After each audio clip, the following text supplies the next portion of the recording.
why does your opinion trump over any other people's opinion? Right. So do you believe that there is a truth out there? Everything is subjective, but there is a right or wrong morally, especially when you're in a cultured society that is based off a set of standards and norms that we act on and we act as. So everything is subjective. So is it objectively true you and I are having a conversation right now? Yes. So that's not subjective then. So not everything is subjective. Not everything is subjective. Some things are subjective, while some other things are objective. That you're having this conversation with Charlie Kirk right now, that's objective. That's not subjective. So why will a college student say everything is subjective? I don't get it. Don't you even know the meaning? So why do you believe morals? Right. So something is objective. Yes, but why do you believe your subjective I'm opinion gonna get trumps there. over other people's opinion? Well, let me ask you another question. I'll tell you. I will No, answer. please don't interrupt me. You can. No, let me finish my sentence. I do not want to hear it. There's something about this college student. They're so rude, bro. Like, why you gotta be so rude? You think that your opinion is over other people's opinions. You think you were right subjectively. Okay. What is right or wrong? Okay. Is murder wrong? Yes, of course. Well, then abortion should Not be in illegal. every case. Answer to question. What constitutes a human? What is a human? Deoxyribonucleic acid and conception. But to me, a forming. human would be someone with a consciousness who is alive in Yeah. this world. Well, To guess you, what? You're wrong. So but that's no, fine. you're wrong. So how about people that are in coma? My disappointment is immeasurable. Because I think that's right, and you think that's Prove me. right. Prove it wrong.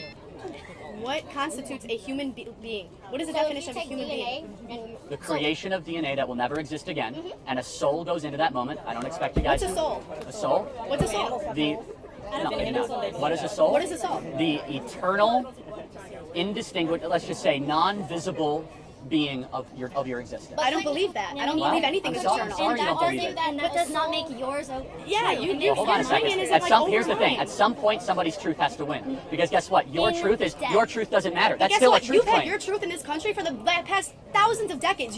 Thousands of Not decades. thousands. Whatever. My bad. Oh, well. Like your truth has been the narrative of this country forever. Has and it? you think Roe yes, versus the Wade white just straight got male truth- repealed. Abortion was legal in this country for 40 years. And before the 40 years, what was And it? crime dropped Thankfully illegal in 40% most after it And went. on top of that, do you Oh not wait, hold think- on. Do you think abortion lowers crime rates? Crime dropped 40% after abortion became legal. Why is that the case? It's called a statistic. Who has the most abortions in America? Woman. Black people. Is that Black so? Are you women. trying to say the termination of blacks in the womb lower crime? That's a very racist argument. That is not a Okay. You know blacks have 45% of the Blacks. right. Blacks. That's right. I would suggest using African American. Blacks. What? Okay. Sir, that's a leading question. Huh? Sir, that's a leading question. You guys can come up and talk if you want. Yeah, it's 95 degrees out here, man.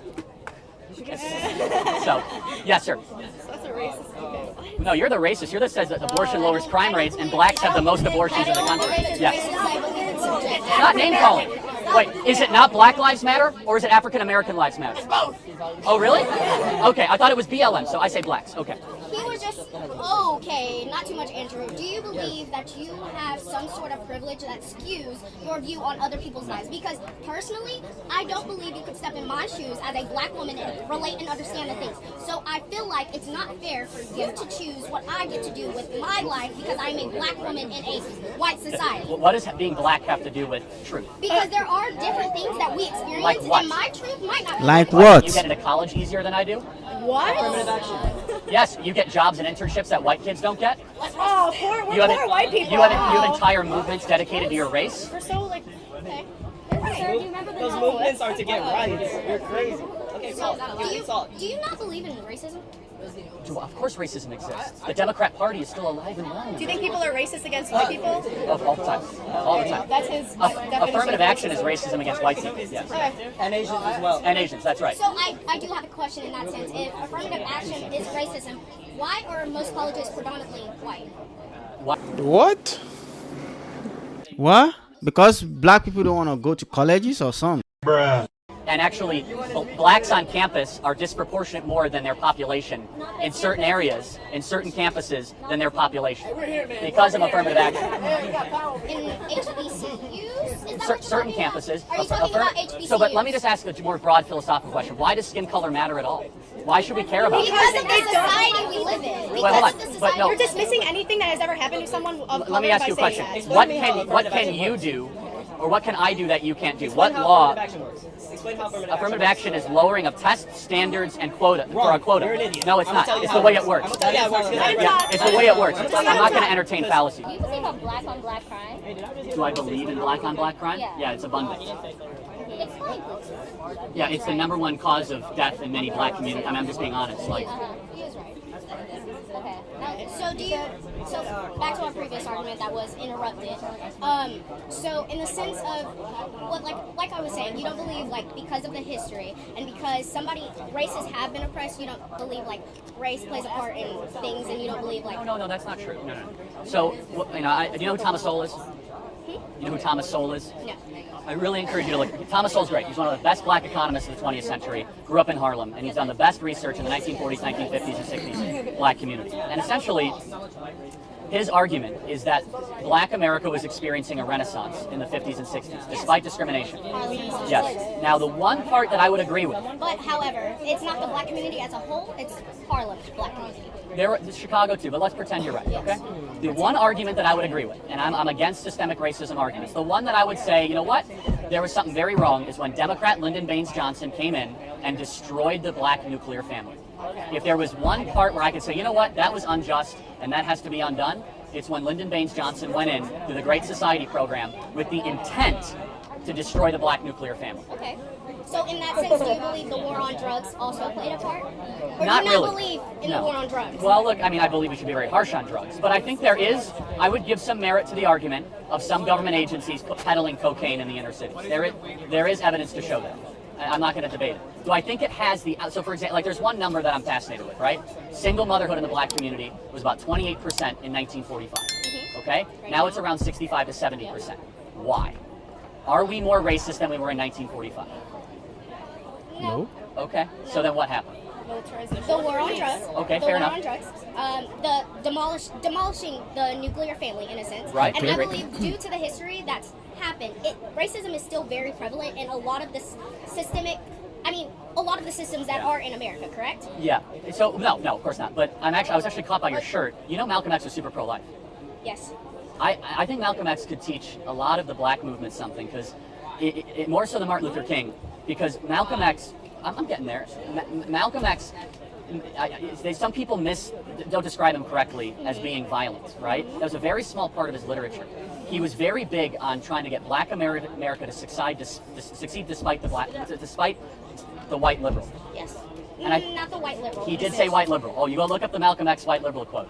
And so I think that's interesting. Just think about it. Go look up Malcolm X warned against white liberals owning black America for their own gain, which is exactly what BLM is. Okay, so back to my initial Yeah. point. Back to my initial point. You don't believe that my truth can be different than yours, specifically No, based on race. experiences can be different, but there is always a truth. Yeah. I'll give you an example. We all might have 5 different opinions of a car crash, right? But eventually a truth will be revealed of what really happened. Does that make sense? So you believe that your truth is the truth that you have found yourself is the ultimate truth. And then the guy I would hope so, yeah. Super And I'm willing to learn. And then make America great again. Otherwise, He was- I mean, was like, oh, and I'm actually, I think Malcolm X can teach us a lot right now. Yes. What do you think about like the 1960s and 70s militarization of the police? The shift in the police?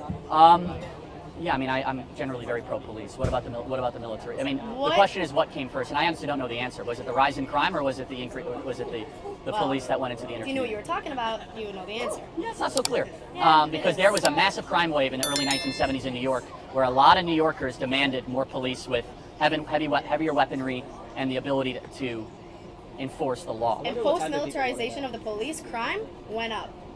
And then it went down in the 80s. Correlate Violent that crime idea. went big time, Well, down big let's talk time. about the 10 years that right after. What happened there? What do you think happened? So you're drawing a correlation between police officers being militarized and more people committing crimes. Over militarization of the police, yes. Is Why? Not exactly more people committing crimes, more people being arrested for crimes Okay. and put into jail or Okay. minor Yeah, I mean, crimes. I can't disagree with that. The prison system, I mean, we account for. Yeah, I mean, for 60 why do people go to prison, right? Because they commit crimes. So. This is a very interesting debate, because back and forth we can all see that certain things that is true, like putting drugs in the black community, the breakdown of the nuclear family in black community. But the new wave of what we got right now is another aspect. The so-called victimization, the so-called over-dependence on welfareism and all that is also a big problem. The fact that majority of we black people were not trying to get away from this victim mentality is why you have movement like Black Lives Matter being able to take advantage of that. Pretty much majority of what white people can do in this country, black people can do it. How do we fight with what we have? How do we get into that system now that racism is no longer as high as it used to be? I cannot say racism doesn't exist. It does exist here and there, but it shouldn't be the thing we focus on. We shouldn't focus on the little things. We should focus on the major thing, which is we ourselves need to detox ourselves from that fear of doing things. It should be, look, I'm going to go for it regardless of what happened, regardless of what anybody say. I'm still going to get it. If we have that kind of mentality, we're going to break more walls instead of holding ourselves down, instead of always looking for handouts. I mean, that's all I got to say. Guys, go into the comment section. Tell me what you think. Thank you for joining me on today's episode. Thank you. Chalkcast.